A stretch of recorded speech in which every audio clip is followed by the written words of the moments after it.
English के paper में जो लैंग्वेज स्टडी आती है वो आती है आपके 10 मार्क्स के लिए। उसमें क्वेश्चन नंबर 1 रहेगा डू एज डायरेक्टेड, ऐसी हेडिंग रहेंगी। उसमें क्या करना पड़ेगा, आपको 5 क्वेश्चन दिए रहेंगे, आपको एनी 4 सॉल्व करना है। बेटर रहेगा अगर आपको 5 आते हैं तो आप 5 भी सॉल्व करो, अगर आपको 4 आते हैं तो 4 सॉल्व करो। देखो पहला है to make a meaningful sentence of your own using the following phrase.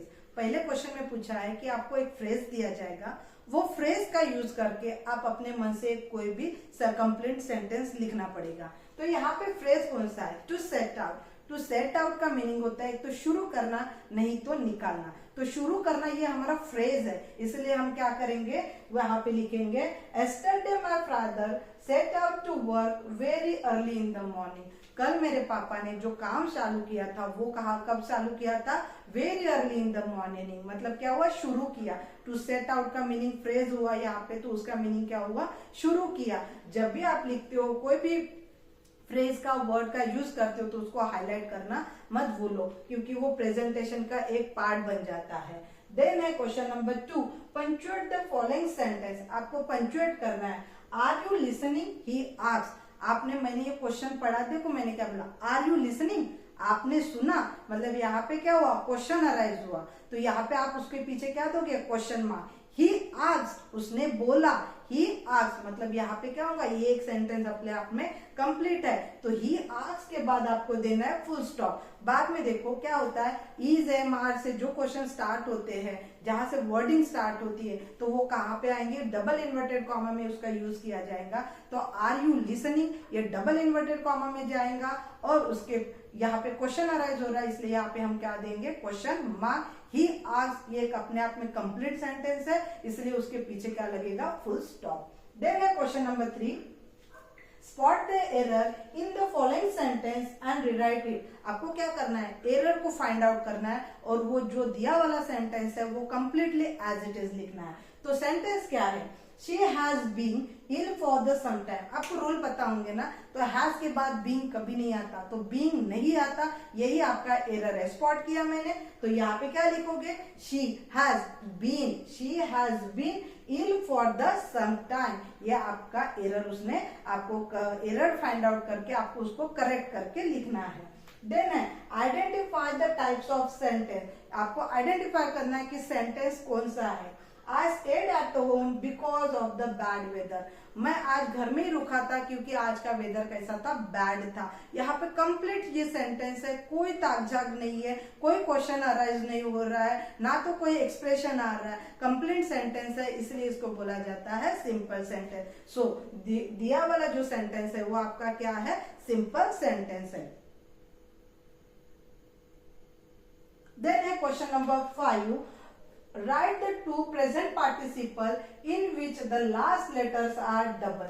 आपको 2 प्रेजेंट पार्टिसिपल लिखना है, प्रेजेंट पार्टिसिपल, और वो डबल वर्ड में आने को होना। तो प्रेजेंट पार्टिसिपल, अभी जो क्रिया चल रही है उसको हम क्या बोलेंगे, प्रेजेंट पार्टिसिपल, वो भी डबल में आनी चाहिए। तो ऐसे बहुत सारे वर्ड है, तो यहाँ पे कौन से है, स्पाइनिंग, और दूसरा है आपका ट्रैवलिंग। मैं ट्रैवलिंग कर रही हूँ, मतलब अभी क्या कर रही हूँ, मैं ट्रैवलिंग कर रही हूँ। तो ट्रैवलिंग में डबल एल आया है, और स्पिनिंग में डबल एम कंटिन्यू में आया है। देखो देन है क्वेश्चन नंबर 2, A1 हो गया। A2 में क्या होगा आपका, A1 में क्या होगा आपका, वहां से 5 क्वेश्चन दिए रहेंगे, 4 अटेम्प्ट करना है। और A2 में क्या रहेगा, डू एज डायरेक्टेड में 3 दे रहेंगे, आपको 2 सॉल्व करना पड़ेगा। तो यहाँ पे पहला है make a 2 sentence with a given word as a noun and a verb. आपको क्या करना है, एक बार नाउन जो फ्रेज दिया है, जो वर्ड दिया है, उसका यूज करके एक बार वर्ब के एज तौर पे आपको उसको लिखना पड़ेगा, और एक तो आपको नाउन के फॉर्म में लिखना पड़ेगा। तो जो पहला बोला है वही करो, पहले नाउन बोला है तो नाउन के फॉर्म में लिखो, और बाद में वर्ब में बोला है तो वर्ब के फॉर्म में लिखो।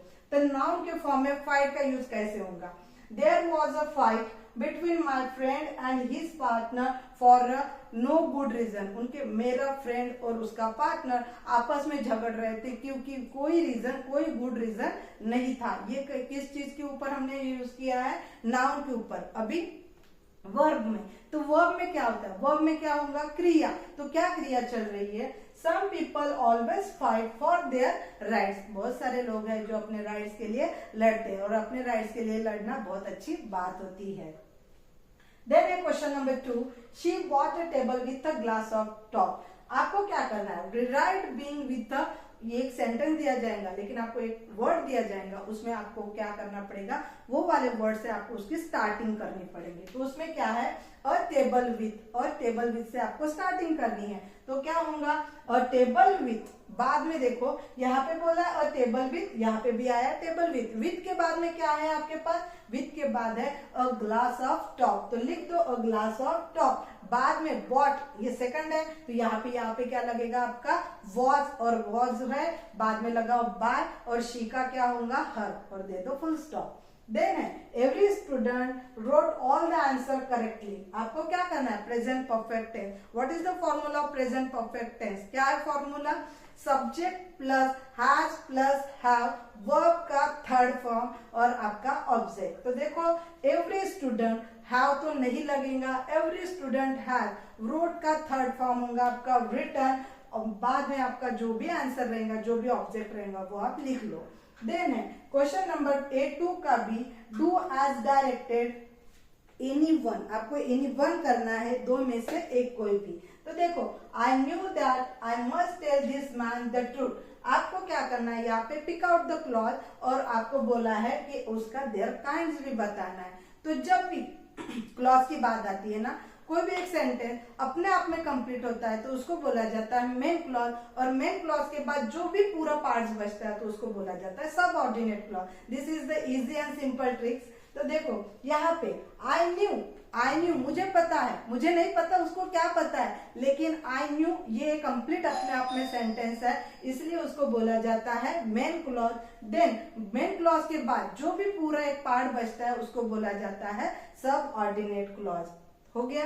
देन है आपका question number 2, we must be bold. आपको यहाँ पे मॉडल ऑक्सिलरी वर्ब को बताना है कौन सा है, एंड वहां पे शो कर रहा है कि जो भी आपका मॉडल ऑक्सिलरी वर्ब है वो क्या शो कर रहा है। तो आपको बहुत ज्यादा बोर्ड के पेपर में there are lots of modal auxiliary verb, लेकिन पूरे के पूरे मतलब जो रेयरली हमेशा पूछते हैं वो कौन से हैं, can, could, may, might, must, यही बहुत ज्यादा पूछते हैं। तो यहाँ पे बोला है वी मस्ट, तो मस्ट ये क्या है आपका मॉडल ऑक्सिलरी वर्ब है, और ये क्या शो कर रहा है यहाँ पे, बी बोल्ड, मतलब ये आपका ऑब्लिगेशन शो कर रहा है। तो मैंने दिए वाली ये पूरे 10 क्वेश्चन है जो कि आपके 10 मार्क के लिए आएंगे। आप प्लीज इसको करके जाइएगा। Thank you.